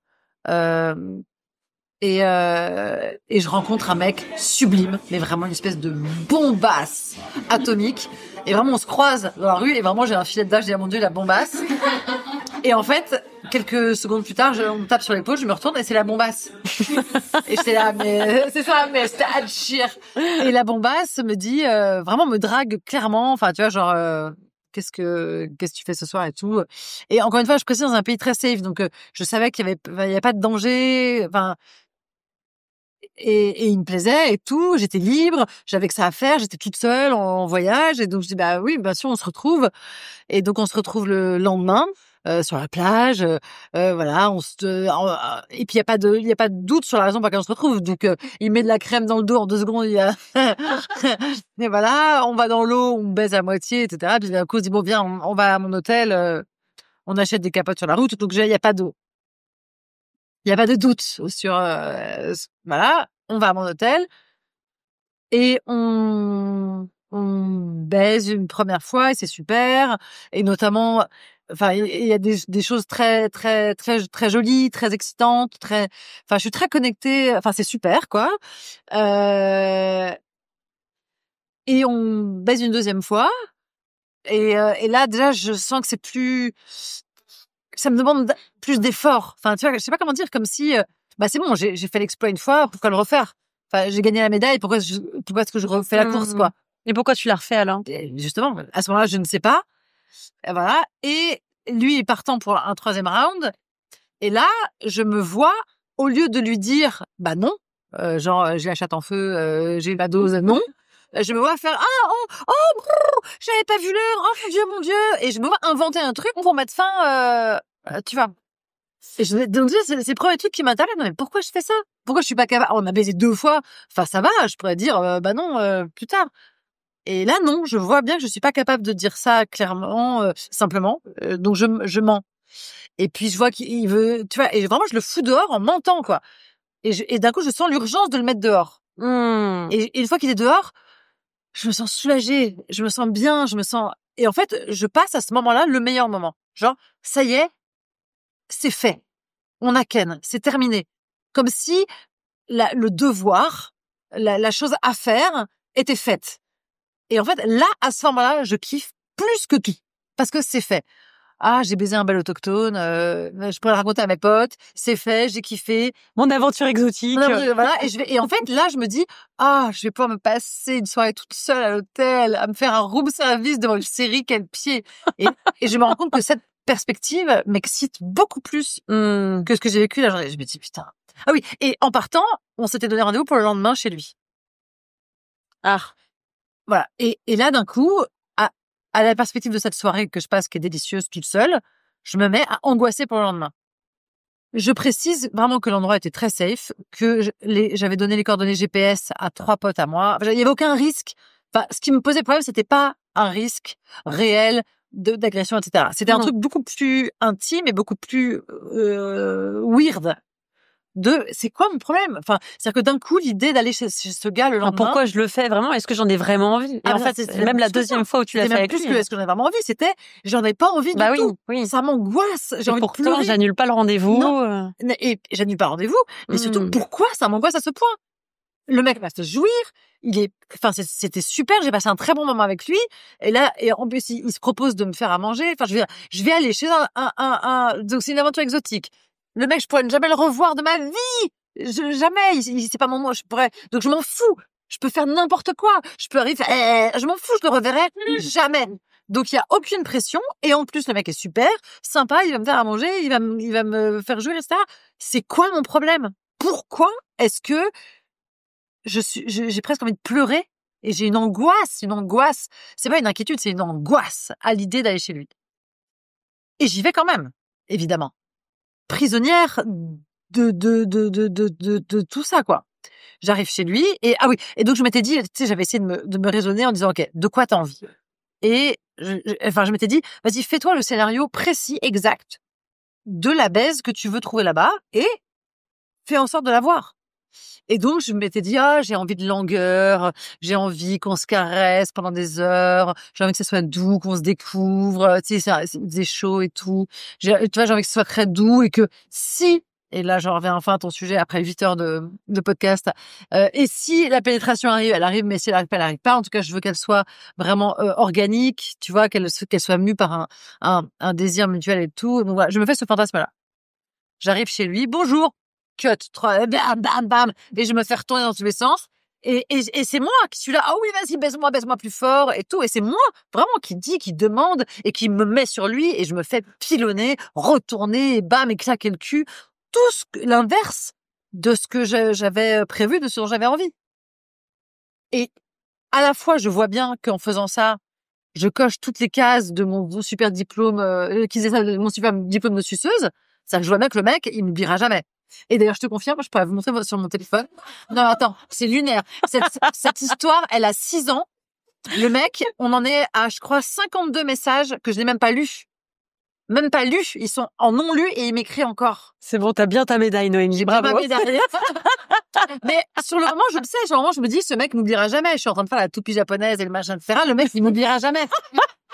Mais sauf que moi, non seulement je n'ai pas... Enfin, si, j'ai du plaisir, mais j'ai du plaisir parce que, en fait, j'ai tellement baisé que je sais exactement comment me mettre. Je sais quelle inclinaison, je sais comment me mettre. Alors, j'ai une question pour toi. Ouais. Dès la deuxième fois où vous avez fait l'amour le même jour, là. Ouais. Déjà, là, est-ce que t'en avais vraiment envie? Parce que déjà, tu dis, c'était compliqué. Donc, en fait, j'ai l'impression que le point de bascule s'est fait là pour toi. C'est que ta notion de consentement, déjà, là, avait sauté. Mais dès la première. Dès la première. Et oui. Ah oui. Et en fait, ce qui a fait que j'ai mis tant de temps à comprendre ça, c'est que je jouis beaucoup. Ouais. Mon corps me donne du plaisir, je sais exactement comment me mettre avec n'importe quel gars. C'est pas parce que tu jouis que t'es consentante, quoi. Oui, voilà, mais du coup, ça rend le truc beaucoup plus compliqué. parce que je prends du plaisir, beaucoup de plaisir. Donc c'est ce que tu disais tout à l'heure.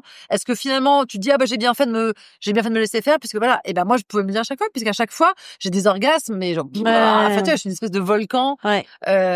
Donc c'est très fort ce que moi je vis.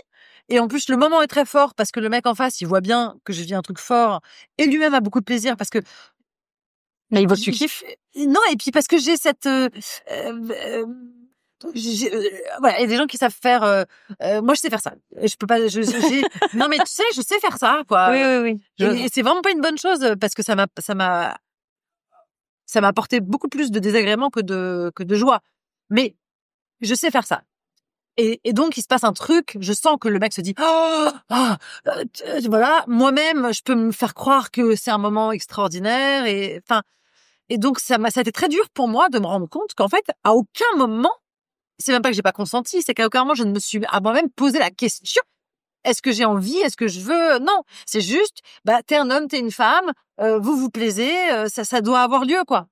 Il y a une espèce de pareil de sub qui est le eye contact. Enfin, c'est comme si à chaque fois que tu croises un mec qui te plaît et qui est disponible, il n'y a pas d'autre issue que baiser.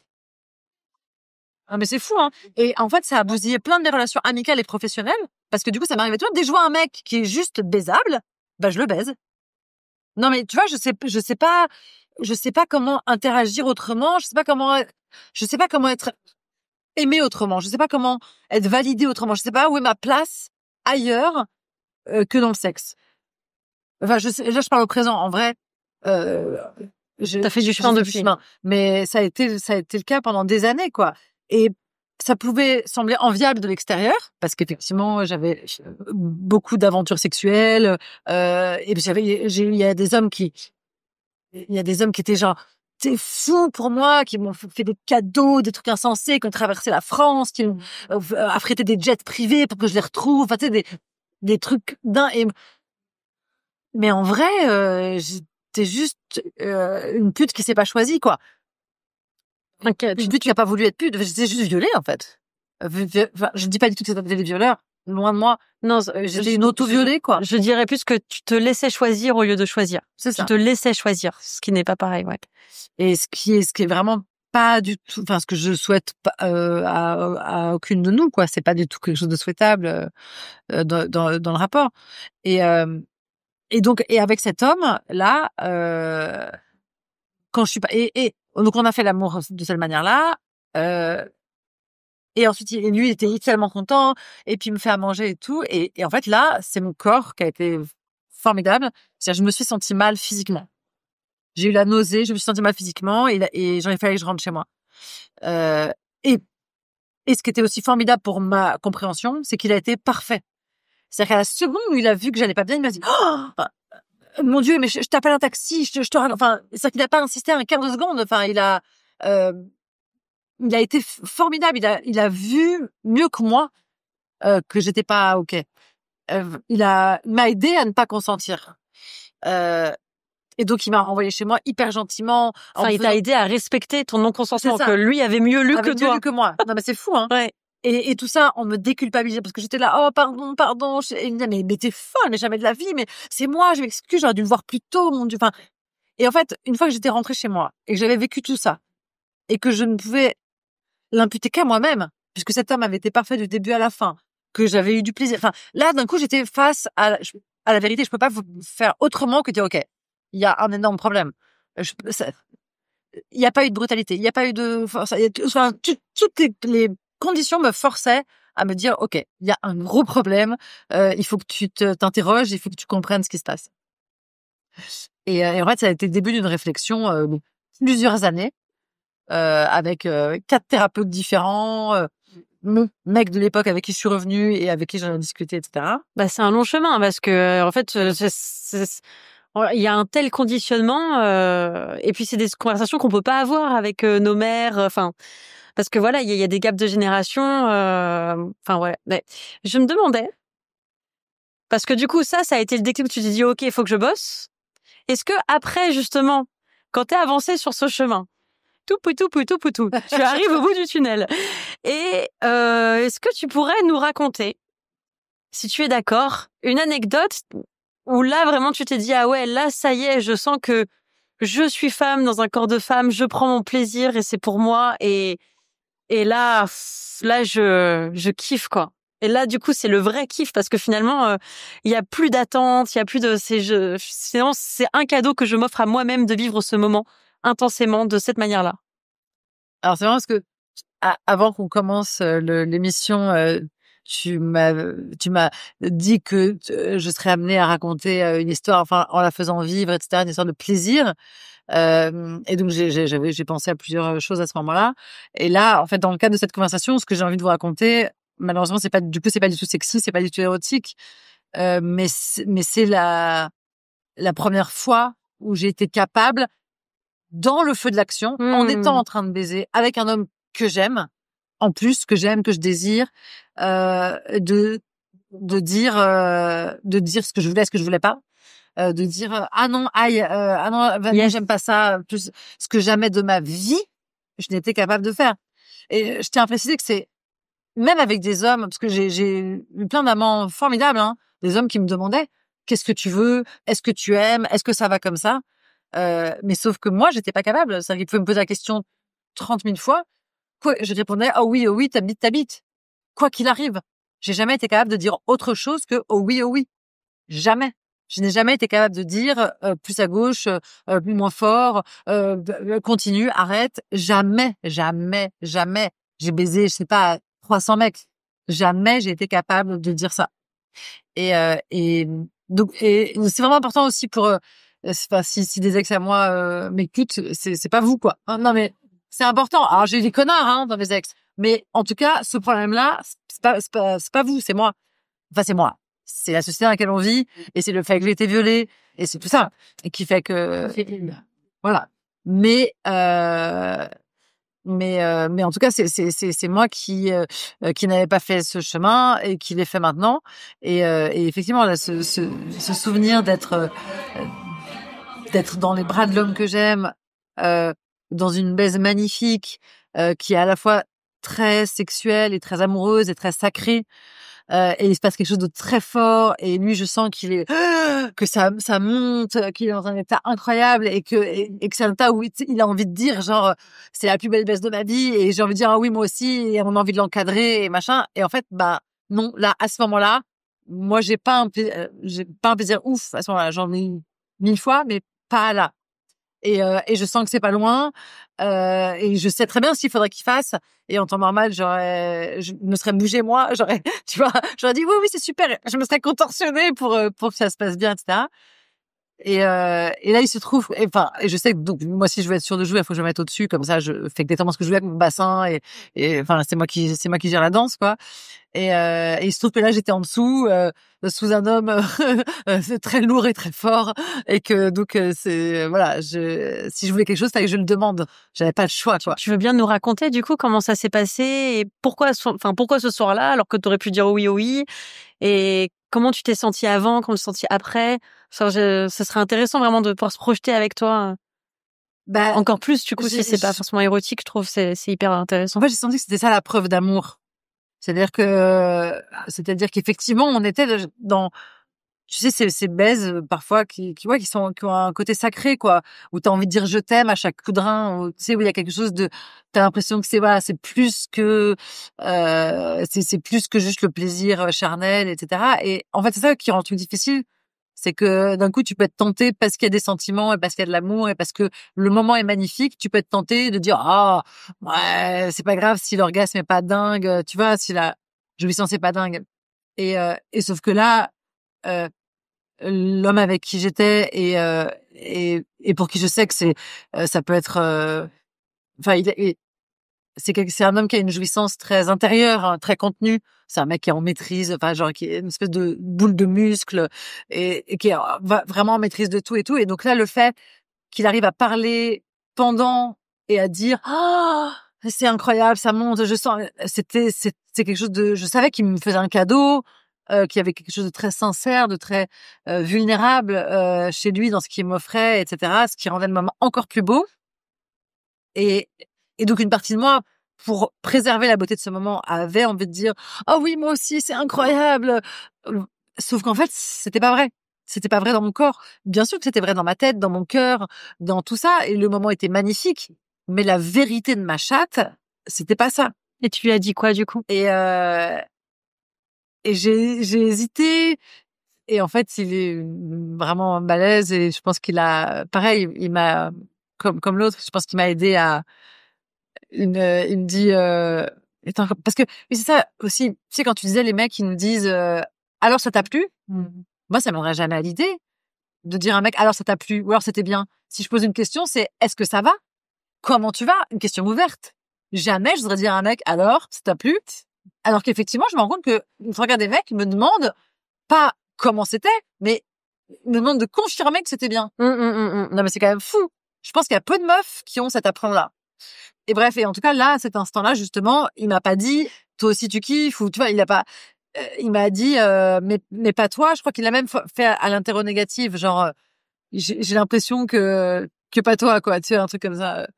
Et donc même là j'ai commencé à faire des circonvolutions genre non mais le moment est magnifique et tout tu vois. Et puis vraiment il m'a regardé et il me dit mais si tu veux me faire plaisir donne-moi les clés pour que je te fasse jouir vraiment. Dis-moi, enfin vas-y. Je suis un objet, je suis là pour toi. Mon plaisir là serait que t'en aies autant que moi. Dis-moi, je fais quoi exactement? Si tu veux, prends ma bite, mais là où tu veux, comme tu veux, prends mes doigts, fais ce que tu veux, quoi. Et je crois que c'est la première fois que j'ai osé être précise, technique.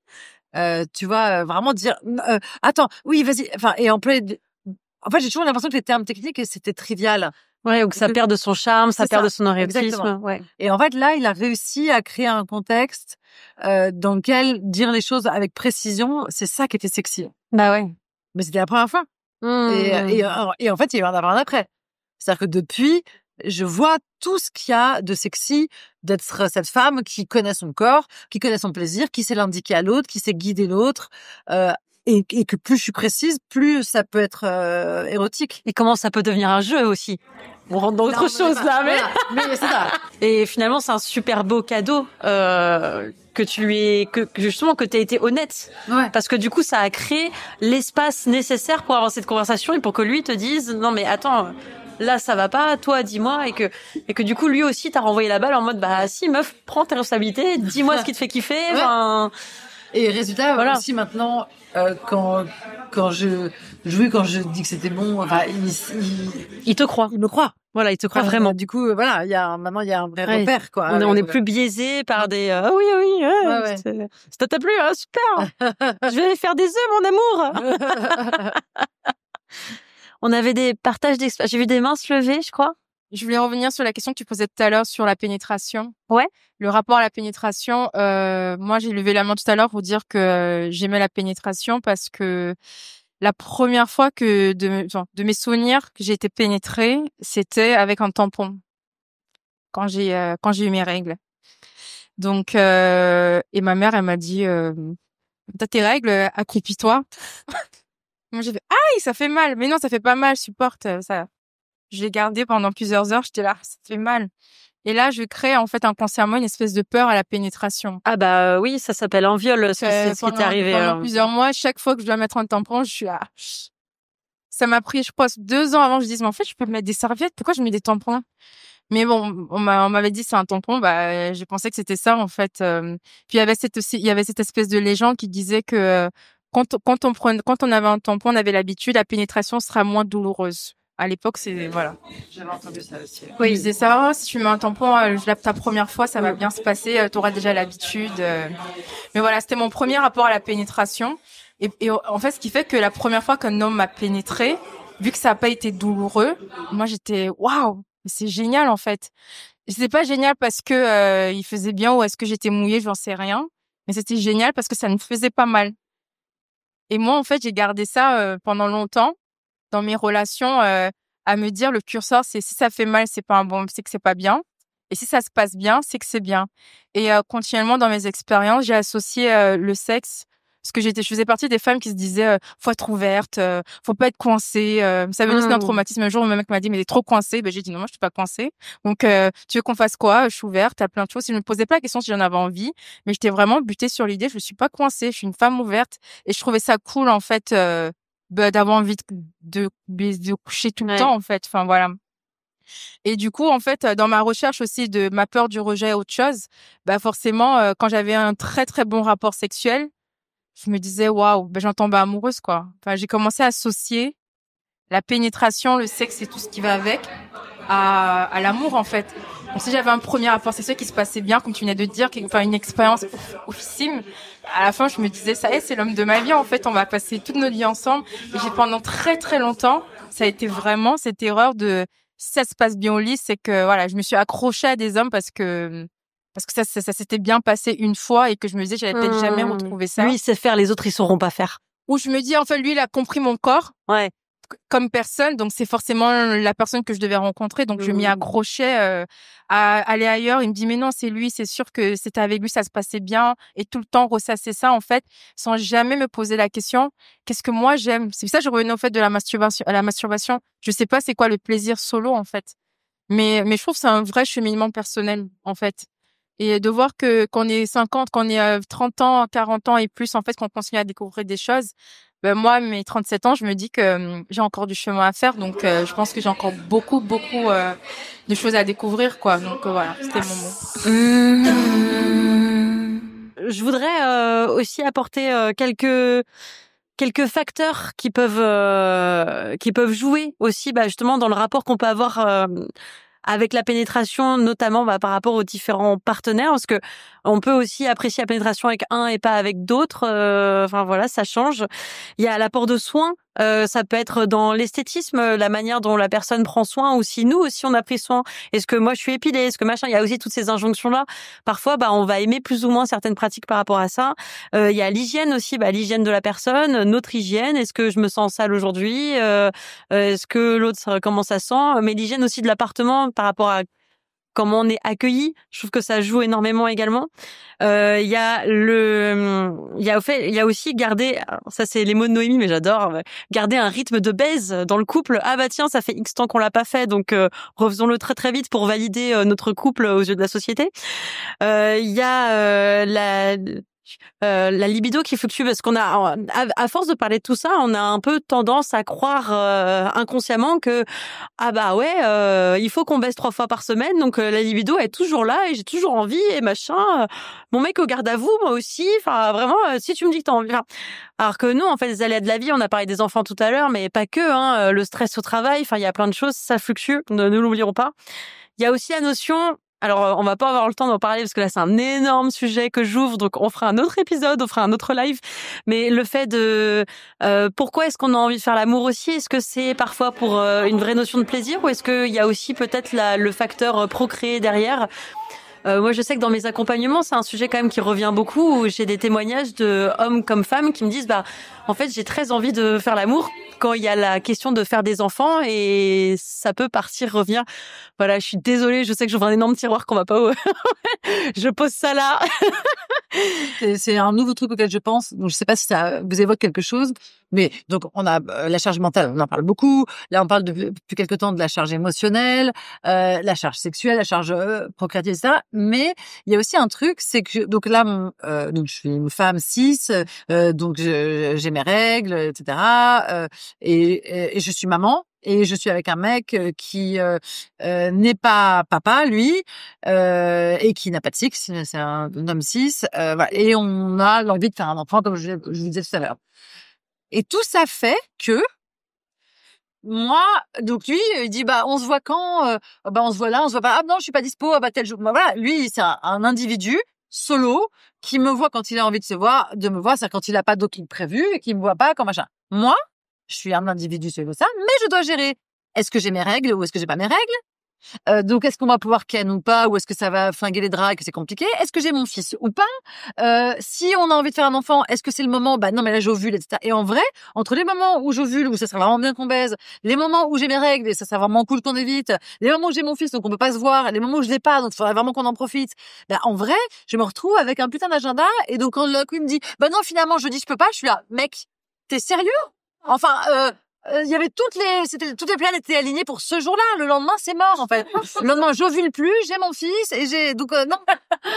Et qu'en fait, c'est une charge mentale qui fait que d'un coup. Une nouvelle. Allez hop. Ouais, une nouvelle et surtout qui est pas, parce qu'en fait, on l'assume pas, comme c'est pas hyper sexy. Quand ton mec te dit, bah non, je peux pas demain, tu fais juste, Ouais, tu vas pas dire, mais j'ovule. Mais en fait, toi, t'es là. Chiotte, quoi. Ouais. Et encore, moi, je suis épilée au laser. Si t'ajoutes que tu t'es épilé, que du coup, t'es en repousse, parce que, bah, tu fais, bah, non. En fait, je me suis fait arracher les poils du cul à la cire chaude. C'était maintenant que j'étais nickel.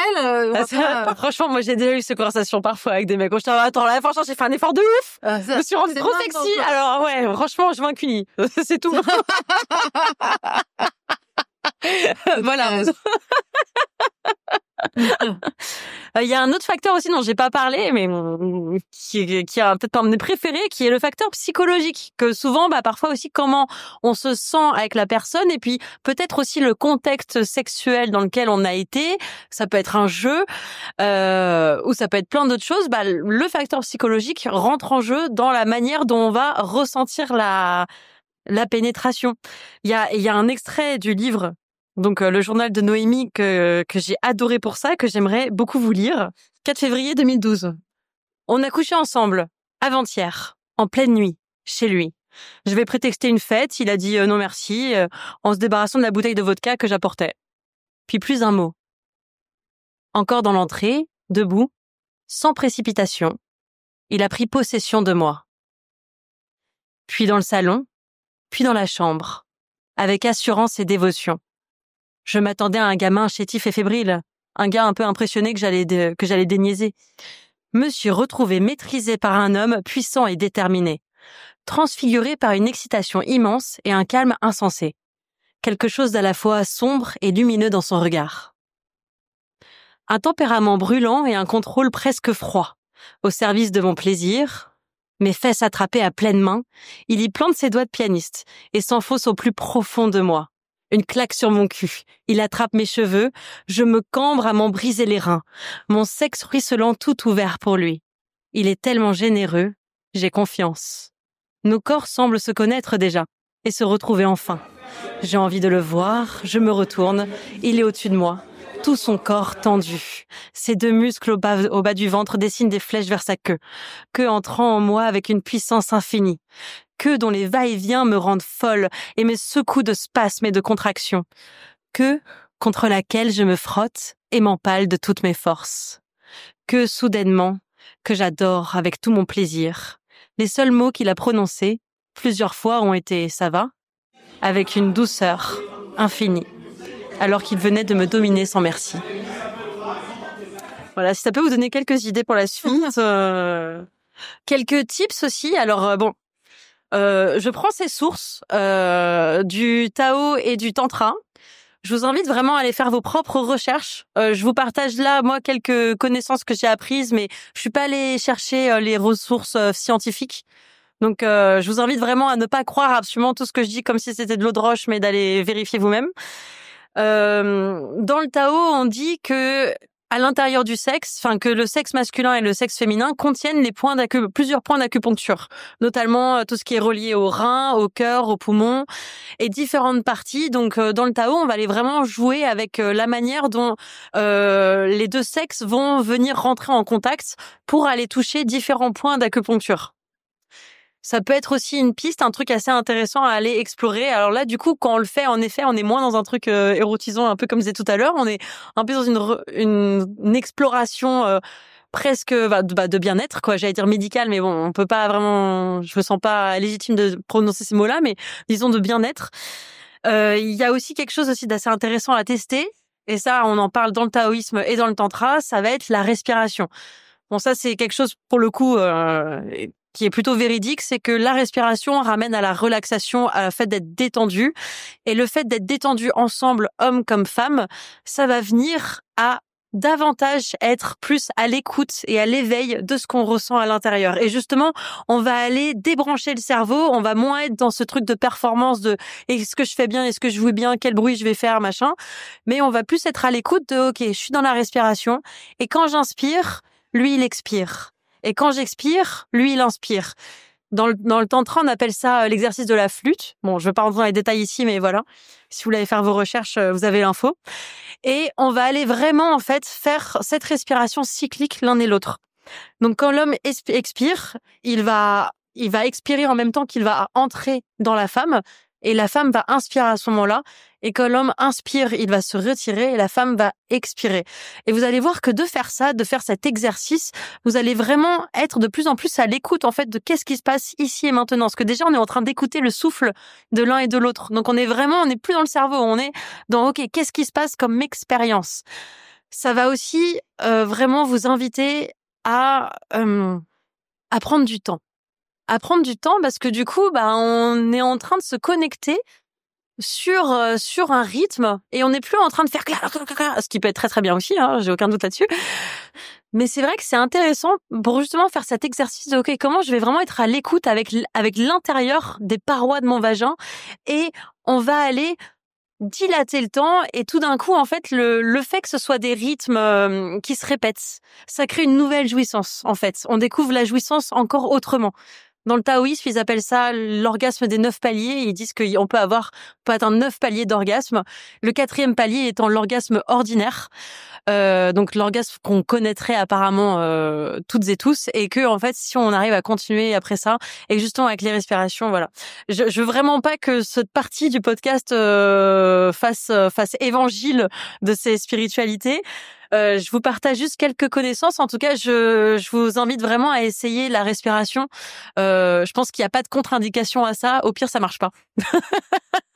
Voilà. Je vous demande pas de me croire. Je vous demande d'essayer. Noémie, j'ai quelques petites questions fun pour toi pour terminer. Si là, ce soir, on devait faire l'amour ensemble, tu me mettrais quels sons pour m'émoustiller? Je mettrais la musique électro, je pense. Je mettrais comment il s'appelle? C'est celui qui a fait la bande originale de la série OVNI. Ah mince, je vois pas du tout. Ah putain, ça va me revenir. On parie que ça va me revenir. Ok, je vais à la prochaine question. Ça m'exaspère. Ouais, ça va revenir. C'est quoi ton livre sur ta table de chevet en ce moment? J'en ai, et c'est pas une blague, je pense que j'en ai presque 30. Waouh! Ok, celui que tu lis en ce moment. Tu lis les 30? Là, en même temps, je pense que j'en lis, 12 ou 13. Il y a le dernier livre de Mona Chollet, il y a un livre de Clémence Cousteau, un livre de Marianne Lénart, le dernier livre de Mathieu Palin. Ok. C'est trop bien. Ouais. Il y a un coup de cœur parmi ceux-là? Là, comme ça? Là, tout. Je les lis parce qu'ils me plaisent tous, là. Ok, génial. Trop bien. Tu posais une question à toi-même en 2021 dans ton livre que j'aimerais du coup te reposer aujourd'hui. Et je me demande si t'as la réponse. Tu demandais comment parvenir à rester libre, heureuse et épanouie lorsque l'on a de l'amour pour les hommes et que l'on souhaite s'en faire aimer. En gros, comment être féministe et hétéro. Un peu, ouais. Alors, j'ai pas trouvé de réponse universelle, mais moi, je me suis trouvé une réponse, en tout cas, avec un homme qui partage le questionnement. C'est-à-dire que j'ai pas réussi. Enfin, je suis fuckée par le patriarcat. Vraiment, je le vois, j'ai des réflexes patriarcaux, je suis attirée par un homme plus fort que moi, je préfère quand c'est lui qui paye, je préfère quand c'est lui qui sait, je préfère quand c'est lui qui est devant, je préfère que des choses contre lesquelles je lutte au quotidien en termes de droits et et que des choses qui diminuent ma puissance. Sauf que là, je suis avec un gars qui, comme moi, souhaite que je sois puissante, mais qui, comme moi, préfère que je ne le sois pas pour les mêmes raisons et avec qui on débusque tous les pièges de genre et avec qui on se regarde faire de la merde quand on en fait et on met le doigt dessus et on essaye de lutter, de trouver des solutions. Vous grandissez ensemble. Et ouais, c'est beau. Ouais, c'est hyper chouette quoi. D'ailleurs, ce micro pour un prochain épisode, tu verrais qui? Est-ce que tu aurais quelqu'un à me conseiller? Bah ce gars, je pense. Ah ouais? Ouais. Cet homme donc il s'appelle Raphaël et qui joue je pense à un vrai point de vue, d'abord un point de vue d'homme cis sur toutes ces questions-là, mais en fait j'avais jamais rencontré d'homme cis qui se soit posé autant de questions que nous sur justement les rapports de domination, sur la sexualité, sur toutes ces choses-là. Je pense que c'est dû en partie au fait qu'il est bisexuel et que donc notamment il était avec un homme avant moi pendant 8 ans et que dans cette relation avec cet homme, il avait la place attitrée de la femme, c'est-à-dire c'était celui qui organisait tout, qui avait la charge affective, émotionnelle, mentale, c'était lui qui parlait, qui était en charge de la communication, donc il a cette espèce de place un peu particulière et vraiment en conscience et tout. Donc ouais, je pense qu'il a un regard en tout cas qui moi continue de me passionner sur les rapports de genre, les rapports de force, la sexualité homo comme hétéro, les enjeux souterrains de la sexualité. Génial. En effet, son expérience de 8 ans avec un mec, ça doit être hyper formateur sur plein de points de vue, quoi. En fait, moi, je pense que c'est la raison pour laquelle c'est l'homme qu'il me fallait, quoi. Et pour laquelle on arrive à si bien échanger, à se comprendre. Il y a quand même des choses, j'ai l'impression qu'un homme cis hétéro, malgré toute sa bonne volonté, ne peut pas comprendre. Ne peut pas comprendre. Parce il faut le vivre, il y a des choses qu'il faut avoir expérimentées, j'ai l'impression. Ce qui n'empêche pas d'être, moi je suis une personne blanche et je crois être au plus proche de la compréhension des problématiques des personnes racisées. Je serai jamais une personne racisée et je ne pourrai jamais comprendre au sens, voilà. Tu pourras pas vivre, tu l'as pas vécu et tu le vivras pas et moi non plus, quoi. Ouais. C'est clair. Merci pour tout, Noémie. C'était super, c'était génial. Merci à toutes. Donc, vous pouvez retrouver Noémie jusqu'en juin 2025 à la Gaîté Montparnasse. T'as créé un nouveau compte Insta, je crois, avec Raphaël, non? Oui, on a créé un nouveau compte Insta qui s'appelle Raphaël et Noémie. On n'a pas allé chercher bien loin. Super. Donc, si vous voulez avoir un peu plus du coup d'insight sur leur couple et sur leur évolution, du coup, on va grandir un petit peu aussi avec vous au fur et à mesure. Ça se passe là-bas. C'est le projet, c'est l'idée, Trop bien. Merci à toutes. C'était génial. Merci. Je vous embrasse. À très bientôt.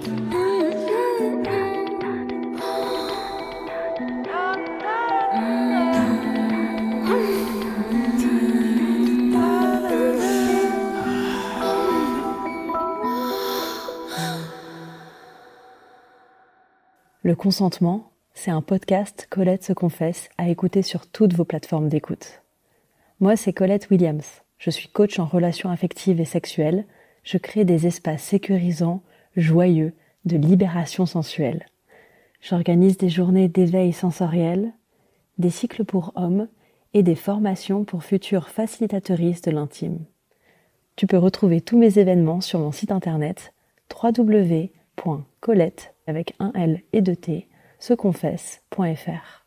À bientôt.